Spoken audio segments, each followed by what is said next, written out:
தான் கயல் பிரச்சனைனா இப்ப டோட்டல் இண்டஸ்ட்ரிக்கே பிரச்சனையா இருக்கா. என்ன சொல்ற நேத்ரா? அவருக்கு யாரோ ஃபோன் பண்ணி சொன்னாங்களாம், அந்த கயல் எங்கேனே தெரியலையா. அவளால ஷூட்டிங்கே நிக்குதான். கயலை எல்லாரும் வலை வீசி தேடுறாங்களாம். கயல் எங்கன்னே தெரியலையா? என்ன நேத்ரா சொல்ற? அது எப்படி? அவ எங்க போயிருப்பா? இப்போ நேர்ல பார்க்கத்தானே போறீங்க பிருத்வி.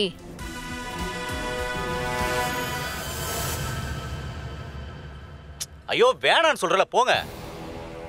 என்னப்பா எவ்வளவு நேரம் ஆச்சு, மேடம் இன்னும் காணோம். ஏய் எல்லாம் ரெடியா இருக்குல்ல? நோட் பண்ணி சொதப்ப கூடாது. ஏய் ராம், மேனேஜர் கூப்பிடு.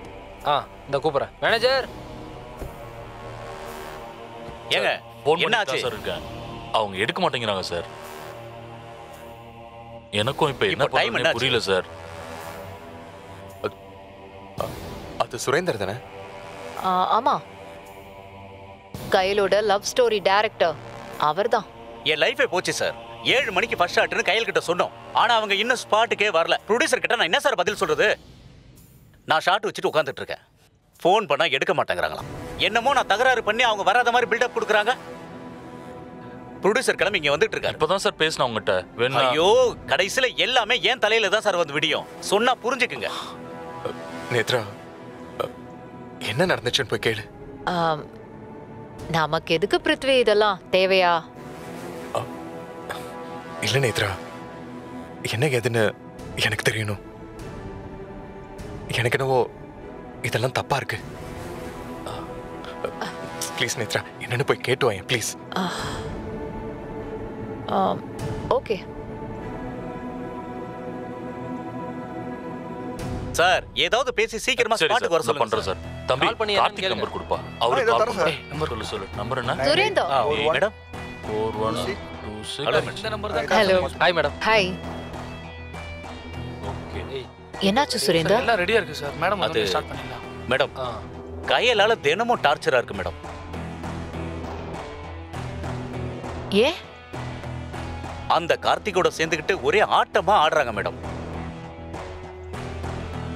காலையில 7 மணிக்கு ஃபர்ஸ்ட் ஷாட் பிளான் பண்ணேன். இப்போ டிஃபன் பிரேக் விட போற நேரம் வந்துருச்சு மேடம். இன்னும் ஸ்பாட்டுக்கே வரல மேடம். போன் பண்ணி பார்க்க வேண்டியதானே? பல தடவை பண்ணியாச்சு மேடம். கயல் போனை கூட அந்த கார்த்திக் தான் எடுக்கிறான். கையில தான் அவன் ஹேண்டில் பண்றான்னு பார்த்தா போனை கூட அவன் தான் ஹேண்டில் பண்றான்.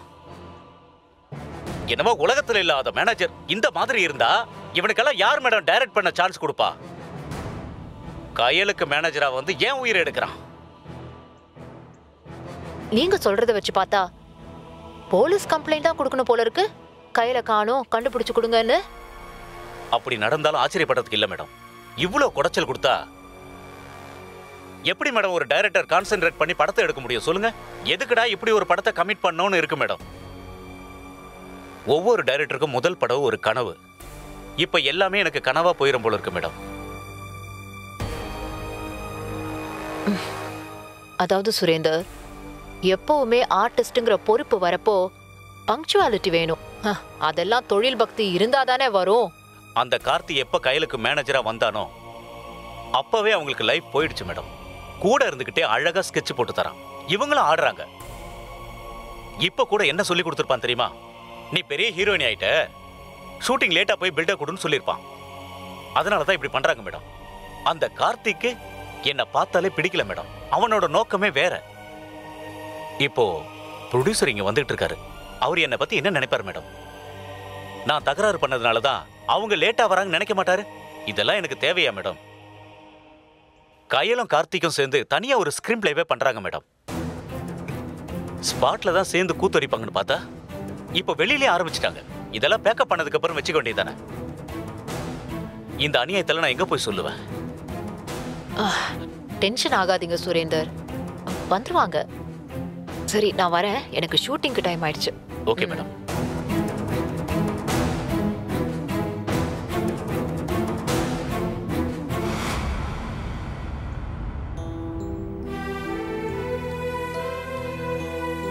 இதுக்கு தான் அப்பவே நான் போக மாட்டேன்னு சொன்னேன். ஆனா நீங்க தான் கம்பல் பண்ணி என்ன போக சொன்னீங்க.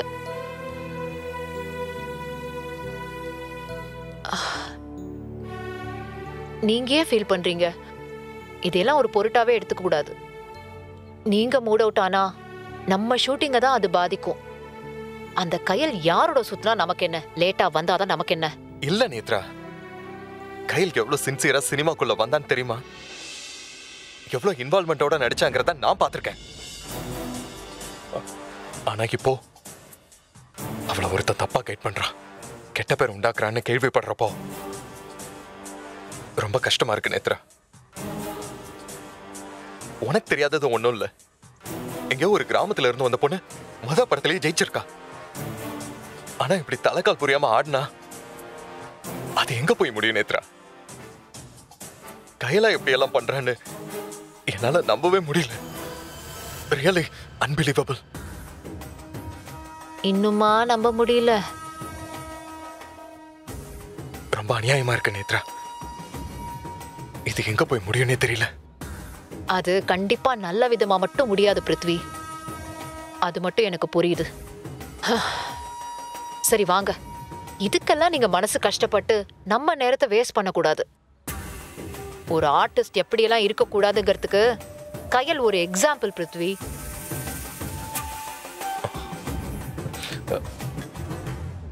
S right. வா போலாம்.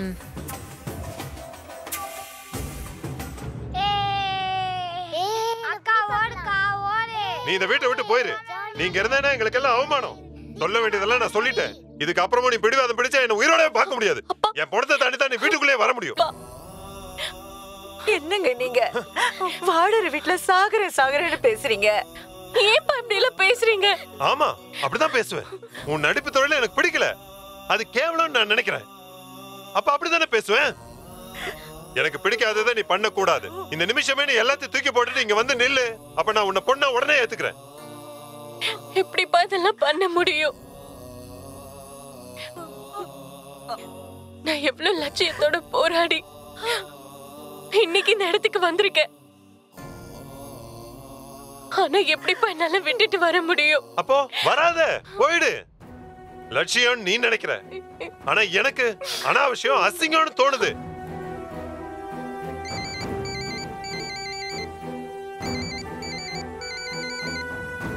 தயவு செஞ்சு கேவலமா பேசாதீங்கப்பா. நடிகைனா நல்லா வாழ முடியாதா? கேவலமா தான் வாழணுமா? நடிப்போம் ஒரு கௌரவமான தொழில் தான்பா. இந்த நிமிஷம் வரைக்கும் நான் ஒரு அர்ப்பணிப்பு உணர்வோடு கௌரவத்தோட தான்ப்பா இருக்கேன். இது எல்லாத்தையுமே நான் உங்ககிட்ட இருந்து தான்ப்பா கத்துக்கிட்டேன். ஐயோ, நீ கத்துக்கிட்டதெல்லாம் போதுமா? நீ நடிகை ஆகணும்னு நானா உனக்கு பாடம் எடுத்தேன். நீ இந்த குடும்பத்துக்கு கொடுத்த பெருமை எல்லாம் போதும். ரொம்ப கௌரவத்தை கொடுத்திருக்க. தயவு செஞ்சு இங்க இருந்து கிளம்புமா.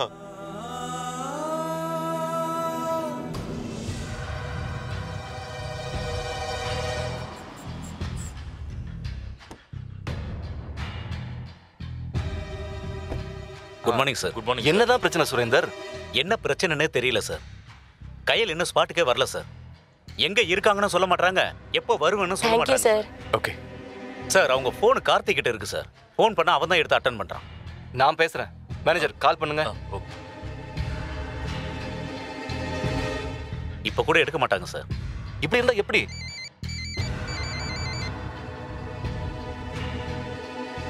ஹலோ சார், கார்த்திக் தான் சார் பேசுறாரு. என்ன கார்த்திக், ஏன் இன்னும் ஸ்பாட்டுக்கு வரல? கயல் எங்க இருக்காங்க? சார் தயவு செஞ்சு புரிஞ்சுக்கோங்க சார். பர்சனல் ப்ராப்ளம் சார் அவங்களுக்கு. அவங்க அப்பா அம்மாவை பார்க்க வந்தாங்க. ஒரு சின்ன பிரச்சனை. ஒரு அப்கமிங் ஆர்டிஸ்ட் ஷூட்டிங் ஸ்பாட்டுக்கு வராம எங்கேயோ உட்கார்ந்துகிட்டு அப்பா அம்மா கிட்ட பேசுறேன், பர்சனல் ப்ராப்ளம் அது இதுன்னு மேனேஜரை விட்டு பேசுறது நல்ல பழக்கமே கிடையாது கார்த்திக். ரொம்ப தப்பா இருக்கு கார்த்திக். சார் நான் நேரில் வந்து சொல்கிறேன் சார். அப்போ உங்களுக்கு கண்டிப்பாக புரியும். எல்லாமே ஃபோனில் புரிய வைக்க முடியாது சார். என்ன விளக்கம் இது? நேர்ல வந்து பேசினா போன நேரம் திரும்ப வந்துருமா? லஞ்ச் பிரேக் வரப்போகுது. ஒவ்வொரு வினாடிக்கும் ஷூட்டிங்க்கு எவ்வளவு செலவாகும் உங்களுக்கு தெரியுமா? அத கயல் கிட்ட சொல்லுங்க. தயவு பண்ணி போனை கயல் கிட்ட கொடுங்க.